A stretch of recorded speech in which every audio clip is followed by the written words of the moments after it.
The main message of their march can all be summarized in the title of this march behind me, the Rally for Abortion Justice. About 10,000 people are expected to be out here later today, and I want to bring in the executive director of the Women's March, Rachel, joining us bright and early this morning. And why don't you tell us about why you wanted to be out here? I know you said you participated in the first march back in 2017. Now here we are all these years later, why you wanted to participate in this.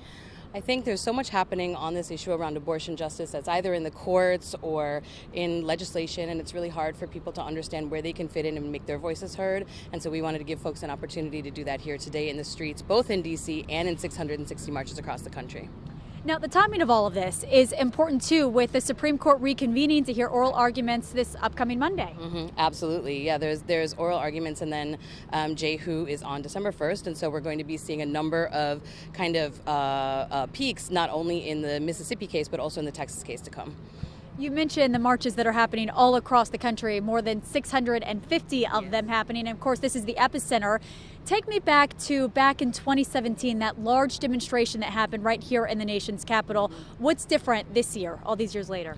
Well, the biggest thing that's different is that this isn't the central march. There are a number of anchor marches, one in Jackson, Mississippi, one in Austin, Texas, one in Brownsville, Texas, and all across the country. And so I think the biggest piece is that we're working in coalition with other groups and really trying to get as close to the risk and the problem in communities as possible. Rachel, thanks for joining us bright and early this morning. Marcella, I do want to mention, the website has that full schedule. Everyone will be meeting here for a prayer vigil at 10 o'clock this morning, a prayer gathering, rather, at 10 o'clock this morning. Then they're going to march to the Supreme Court just after noon. We'll be here to cover all of it this morning. Guys. Full day ahead. Thank you so much, Nicole. We appreciate it.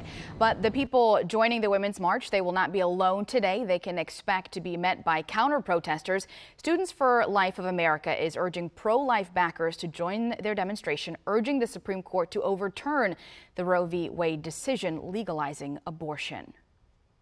If they're pro-life and they feel like they're being silenced, they feel like they're the only ones, they're not. We're out there to represent you all, women who've experienced miscarriage, women who've experienced an abortion and regret it, who've been harmed by abortion. We're here for you. We hear you. We're here to help you.